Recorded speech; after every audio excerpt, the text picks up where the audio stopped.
20 mécaniciens, 2 secondes, une course est gagnée ou perdue. En Formule 1, les arrêts au stand relèvent d'une double prouesse, rapidité et chorégraphie d'équipe, dont dépend l'issue d'un Grand Prix. Mais que se passe-t-il dans cette course contre la montre ?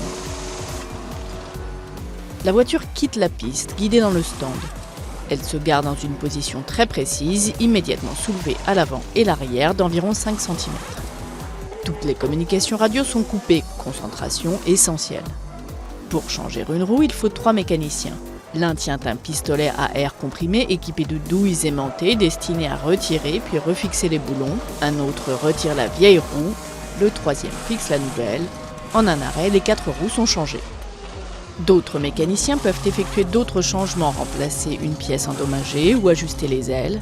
Les membres de l'équipe, chacun concentré sur différentes parties de la voiture, sont en compétition avec les autres écuries, mais aussi entre eux. Personne ne veut risquer l'erreur, le moindre écart est potentiellement désastreux.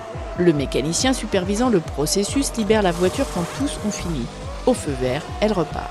Un autre mécanicien reste en permanence derrière la voiture, prête à la faire redémarrer avec un moteur électrique si elle cale.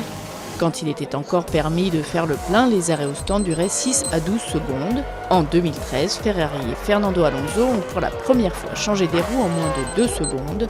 En 2016, Williams a encore gagné quelques millièmes de seconde, bouclant un stop de Felipe Massa en 1 seconde 92. Le temps qu'il faut pour éternuer, inspirer profondément, tirer à pile ou face ou taper dans la main de quelqu'un.